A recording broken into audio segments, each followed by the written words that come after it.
Now, lowly adventurer, choose which of me do you want to fight first?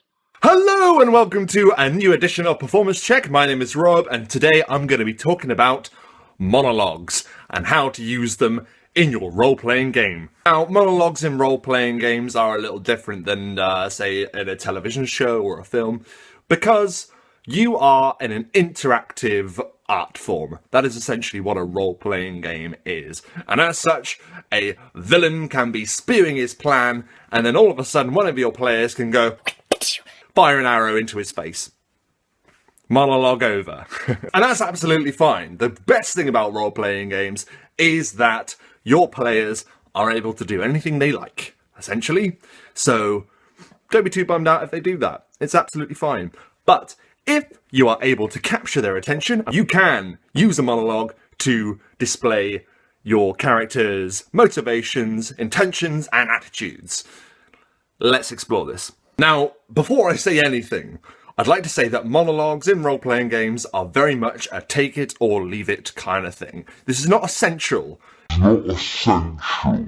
In terms of running a great game. But if you want a particular character to be put in the spotlight for a while and to have their motivations and attitudes laid bare to the players, then a monologue can be a good way to do that.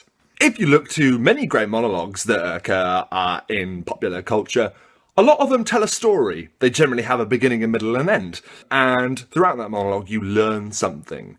It is all for a purpose. You shouldn't have someone speaking their mind for no reason whatsoever. What's important is you decide what your monologue has to be about.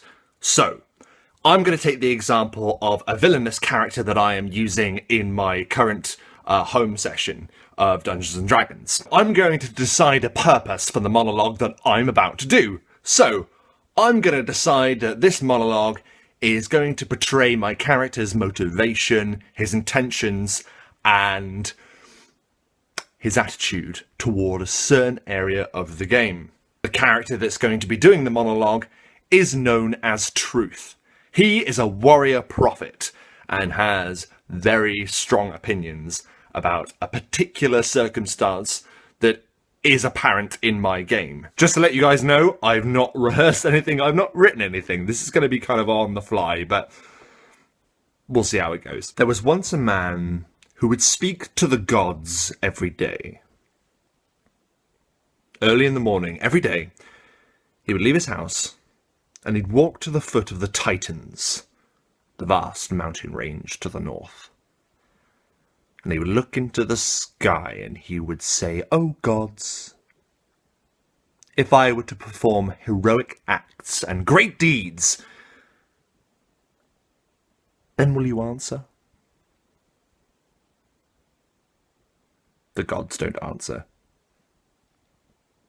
The next day, the man leaves his house early in the morning, walks to the foot of the Titans, but this time he begins to climb. And he looks into the sky and he says, "Oh gods, if I were to commit acts of charity, if I were to thrust gold into the hands of the poor, then will you answer?" The gods don't answer.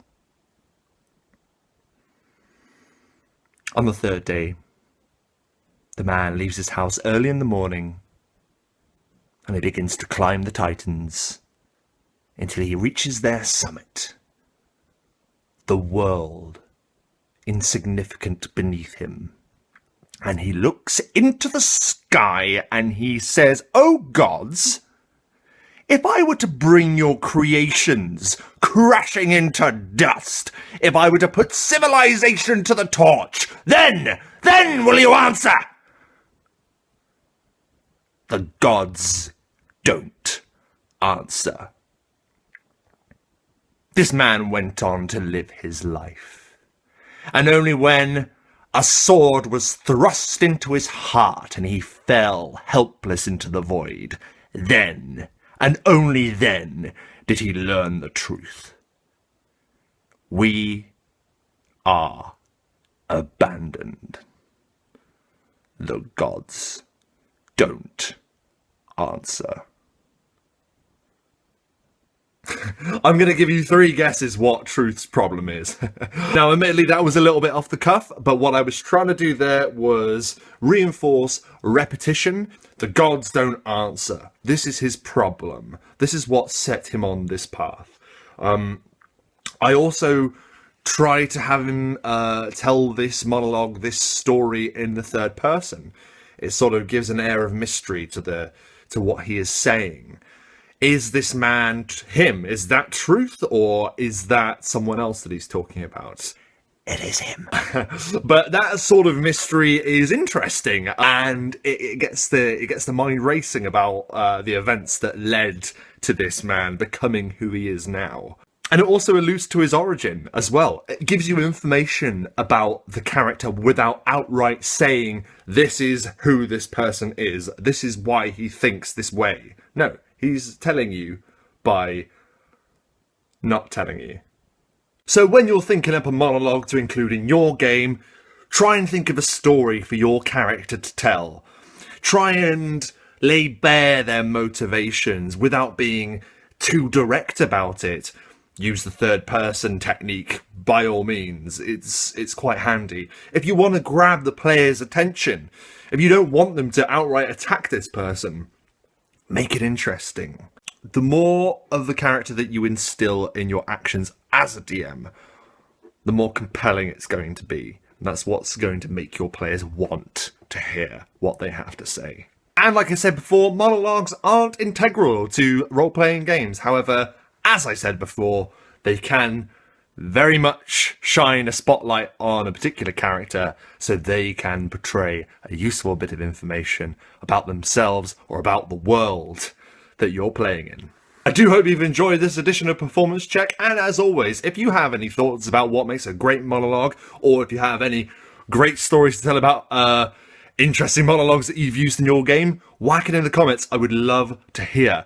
If you would like me to talk about a specific thing in the future, also let me know. That would be absolutely fantastic. I am hungry for your ideas. And I shall consume them. And if you like this video, why not give it a like? If you want to see more, perhaps give me a subscribe. Or not, you know, we're all friends here. Or are we? Or are we? Thanks again for watching, and I hope that all of your performances are up to standard.